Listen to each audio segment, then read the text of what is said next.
मैं नेपाल से हूँ और मेरी शादी मैं 25 साल की थी, तो मेरे पापा में शादी के लिए रिश्ते खोज रहे थे और इसी क्रम में किसी ने उनको ये रिश्ता बताया और मैं वो बिहार में सीतामढ़ी ज़िले में रहने वाले थे और वो लड़का सीए कर रहे थे उस टाइम और वो लड़का जॉब भी कर रहे थे राइट चॉइस में। ये दिल्ली रहता था और सीए भी करता था, राइट चॉइस में जॉब भी करता था। तो उनसे मेरी 2016 अप्रैल 18 को शादी फिक्स हुई और हम दोनों को शादी एक दूसरे को देखकर ही हुआ था। तो मेरी शादी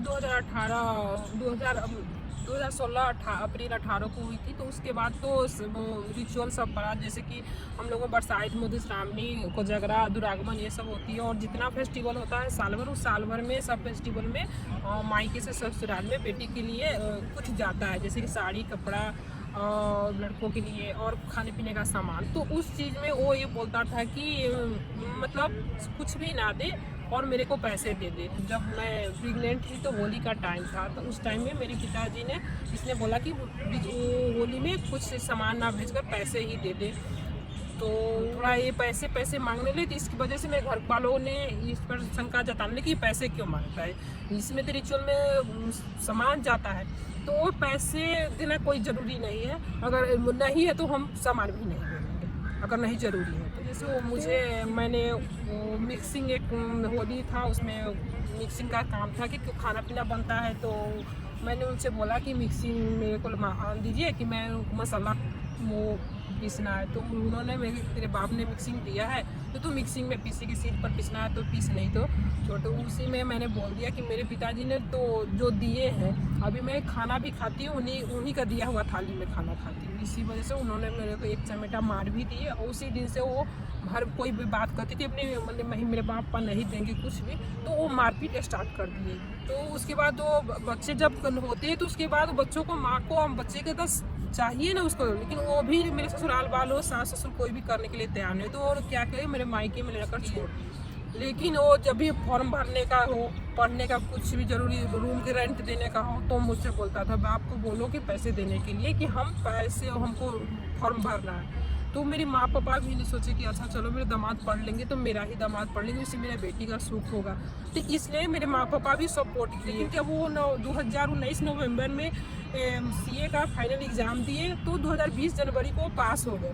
तो उसके बाद उनके घर वालों ने बहुत दबाव करने लगा कि नहीं, अब ये लड़की के घर से कुछ मिलने वाला है नहीं, तो तुम दूसरी शादी रहेगी, इसको बाप के घर पहुंचा दें। अगर नहीं जाना चाहती है तो नौकर चाकर जैसे काम करेगी, रहेगी, लेकिन तुम दूसरा शादी कर।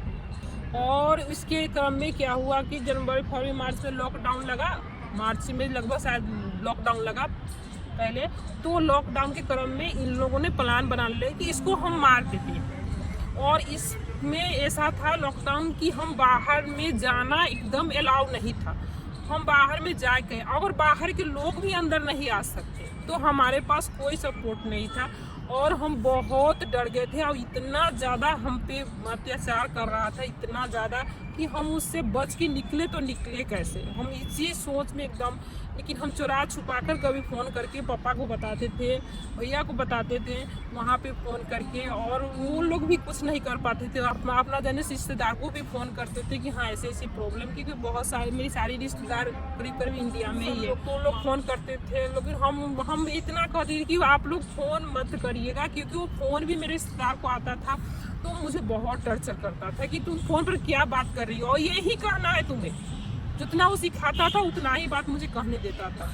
हम इसके भाई बोल रहा था कि इसको मार दे जान से। एक्चुअली में ये है तो नेपाल की, और अभी कोरोना चल रहा है, कोई पूछेगा तो हम इसको बता देंगे कि ये तो कोरोना से मर गई और इसको आने वाला कोई है नहीं। इसके बाद खोज तलाश करने के लिए बाहर से, और ये अंदर से भी कोई जाने के ये है नहीं।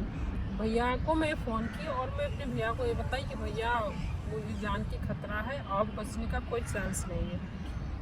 तो भैया ने शक्ति सालनी को हेल्पलाइन में फ़ोन किए और वहाँ से शक्ति सालनी को बताया कि ऐसे ऐसे मेरी बहन की प्रॉब्लम है, उनको आप मैंने सेव कर दीजिए कहीं, मतलब जहाँ से उसको मतलब वहाँ से निकाल कर कहीं सेव करके रखिए। तो शक्ति सालनी ने पुलिस को इन्फॉर्म किया और वहाँ से पुलिस वालों ने फिर से दोबारा मुझे निकाल कर शक्ति सालनी में ला कर रखा। उस बीच में शक्ति सालनी में आने में मुझे पुलिस वालों ने बार बार और मेरे पति को फ़ोन आ रहा है, तुम पति से बात कर लो और तुम पति के घर चली जाओ। और महिला निकेतन में ले गया तो ये दिखाकर मेरे को बोल रहा है कि यहाँ पर तुम रहोगी, तुम्हारे बच्चों को भी मार देगा और तुमको भी मार देगा, इसी वजह से तुम अपनी पति के घर चल जाओ। और तुम्हारा पति तो बार बार तुम्हें फ़ोन कर रहा है। बाद में लास्ट में जब नहीं मानी तो सबके सामने में ले आकर रख दिया।